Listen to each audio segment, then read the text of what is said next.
सर्वानंद सतगुरु स्वामी, परम प्रेममय परम दयाल श्री श्री ठाकुर, परम आराध्य जगत जननी श्री श्री बड़मा, परम पूज्यपाद श्री श्री बड़दा, परम पूज्यपाद श्री श्री आचार्य देव, सभी के चरण में मेरा कोटि कोटि प्रणाम।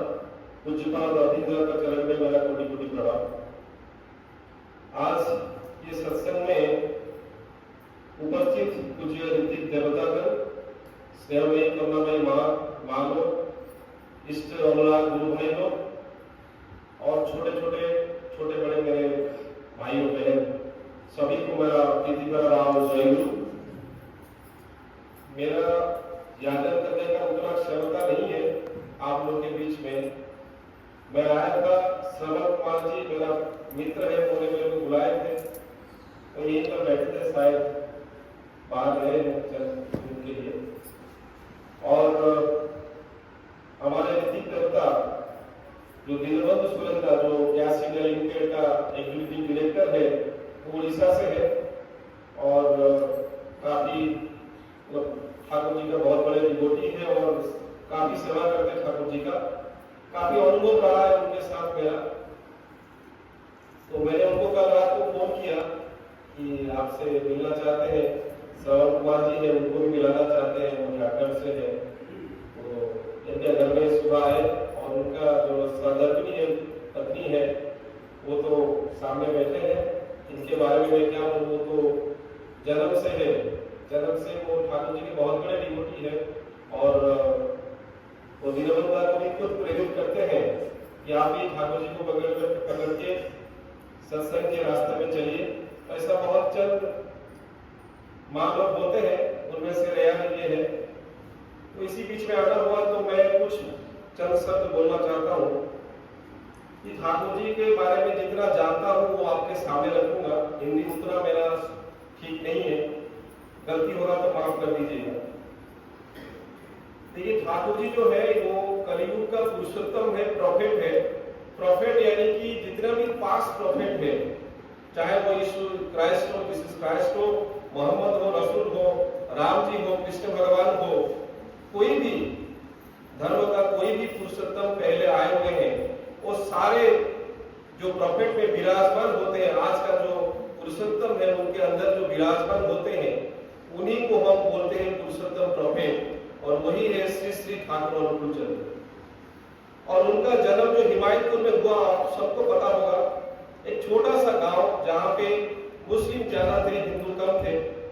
वहां से लेकर आज सत्संग देश का विदेश में, अमेरिका, सिंगापुर, मलेशिया, इंग्लैंड से लेकर सारा पृथ्वी में सत्संग कोने कोने में आज हो गया। तो इसी से अंदाजा लगा सकते हैं, एक बार ठाकुर जी के टाइम में बोला गया था कि इस विश्व में जितना है नगर आदि ग्राम, सर्वत्र प्रचार होगा ये सतनाम। उस समय ठाकुर जी बोले ये विश्व में जितना है नगर आदि ग्राम, सर्वत्र प्रचार होगा ये सतनाम। और आज ये सच साबित हो रहा है, हम लोग देख रहे हैं, हम लोग आई विटनेस बन रहे हैं। 2-3 महीने पहले दिसंबर महीने में मेरे को मौका मिला था कि आसाम का परिक्रमा हो रहा था। परम पूज्यपाद श्री श्री आचार्य देव आसाम परिक्रमा कर रहे थे पूज्यपाद अरविंद को लेके। मैं निवेदन किया था मौलानी माँ के पास कि मैं 4 दिन के लिए जा सकता हूँ क्या उस स्कूल में। तो मौलानी माँ जब आचार्य देव जी से परमिशन लिए तो आचार्य देव बोले 4 दिन क्या हो, जितना दिन चाहेगा उतना दिन जा सकता है। तो मैं आसाम टूर में गया और आसाम टूर में श्री श्री आचार्य देव पूज्यपाद अरविंद का संग करने का मौका मिला। उसके बाद उड़ीसा टूर हुआ। उड़ीसा टूर में भी पूरा 2 महीना श्री श्री आचार्य देव पूज्यपाद अरविंद का संग करने का मौका मिला। तो ये संग जो है वही आदमी के अंदर ट्रांसफॉर्मेशन लाता है। अंग्रेजी में एक कहावत है कि get surrounded with people those who are smarter and better than you, chances is there you may drift towards them. इसका मतलब यही है कि जो आपसे अच्छे हैं उन लोगों के संगत में जितना टाइम आप गुजारेंगे तो चांसेस है कि आप उनके माफक थोड़ा बहुत बन सकते हैं। तो ठाकुर जी का जो पूरा जो दर्शन है, मतलब पूरा जो लीला है, उसका एक ही अगर शब्द में बोला जाए वो तो है प्रेम, और दूसरा है जो ट्रांसफॉर्मेशन ठाकुर जी करते थे वो एक ही फॉर्मूला है कि उनके साथ जितना संग किया जाए। अब ठाकुर जी के महाप्रलय के बाद लोग सोचने लगे कि अभी ठाकुर जी नहीं रहे तो अभी क्या होगा। तो ठाकुर जी बोल के गए थे कि बड़ होगा, यानी कि श्री श्री बड़दा और मैं एक मुद्रा का दोनों तरफ सत्यानुसरण का जो बोल रहे थे कि इनकार्नेशन है, मतलब प्रतिमूर्ति है। श्री श्री बड़दा सन बाय बात एंड सन बाय कल्चर, मतलब अपने पिताजी को भी वो ठाकुर मानते थे। वो सन बाय बात मतलब बायोलॉजिकली वो बेटा भी है और भगवान भी मानते हैं, ये नियरेस्ट है।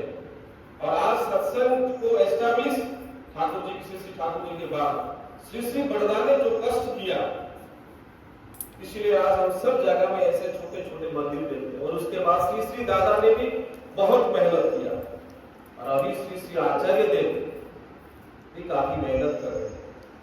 उनका जो लीला है, रोज सुबह शाम बैठ के लोगों का समस्या का समाधान करना। हजार लोग जाके रोज निवेदन लाइन में करते, मेरा ये मेडिकल समस्या है, मेरा पारिवारिक समस्या है, मेरा सामाजिक समस्या है, मेरा अर्थनैतिक समस्या है। तो ये सारा समस्या का समाधान श्री श्री आचार्य देव कर रहे हैं। आप सोचिए, आज हम रामनवमी सेलिब्रेट कर रहे हैं, पालन कर रहे हैं। सोचिए अगर राम जी का पोता पोता का पोता अगर होते तो हम डायरेक्ट जाके उनसे बातचीत कर पाते तो कितना अच्छा होता। अगर कृष्ण भगवान जी का पोता का अभी जो 5000 साल में अगर उनका परिवार से कोई होते और उनसे जाके हम डायरेक्टली बात करते तो हम कृष्ण भगवान कैसा है वो अच्छी तरह से समझ सकते। आज घर घर में गीता है, उपनिषद है, वेद है, बाइबल है, कुरान है, लेकिन हम जीसस क्राइस्ट को समझ नहीं पा रहे, हम मोहम्मद को समझ नहीं पा रहे, हम कृष्ण भगवान को समझ नहीं पा रहे, हम राम जी को समझ नहीं पा रहे। एक दिन सेलिब्रेट करने से राम जी को समझ जाएंगे। इसलिए श्री श्री ठाकुर जी जो आए वो बोलते कि नहीं, अभी बाप बेटा का लीला चलेगा। आचार्य परंपरा क्रिएट करके गए ताकि ठाकुर जी कैसे हैं और आचार्य संग करने से आपको पता चले। बराबर वो गंगा का स्रोत जो है वो बह रहा है। मतलब ठाकुर जी श्री श्री बड़दा जैसे थे, श्री श्री बड़दा श्री श्री दादा वैसे थे, श्री श्री दादा श्री श्री आचार्य देव वैसे बाप बेटा। अभी श्री श्री आचार्य देव पूज्यपाद अविंदा बिल्कुल वैसे ही। तो आप ठाकुर जी को अगर देखना चाहते तो श्री श्री आचार्य देव जी के पास जाइए। ये जो आसाम परिक्रमा में एक बार श्री श्री आचार्य देव बता रहे थे कि आपको ये सादा कपड़ा पहनने को नहीं मिलेगा, मंदिर दिखा नहीं पाएंगे, जय गुरु बोल नहीं पाएंगे, मोबाइल में मंदिर या गुरुवार का फोटो नहीं दिखा पाएंगे, फिर साबित करो कि आप ठाकुर जी का आदमी। सत्संग नहीं मिलेगा, मंदिर नहीं मिलेगा, गुरु भाई नहीं मिलेंगे, सादा कपड़ा नहीं पहन पाएंगे, मंदिर नहीं दिखा पाएंगे, मोबाइल में फोटो नहीं दिखा पाएंगे। अब बताओ कि आप ठाकुर जी का साबित करो। श्री श्री आचार्य साबित कर देते। एक एग्जाम्पल मैं बता रहा हूं आपको।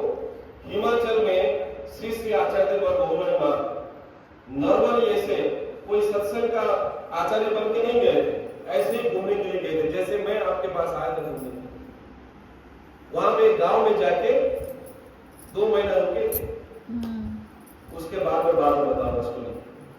एक गुड़िया ऋतिक, उड़ीसा से एक ऋतिक जब देवघर में जाके निवेदन करते श्री श्री आचार्य देव से कि मेरा हिमाचल में पोस्टिंग हो गया दादा, अभी मेरे को बताइए मैं क्या करूं। आप तू जाके पहले एक सत्संग कर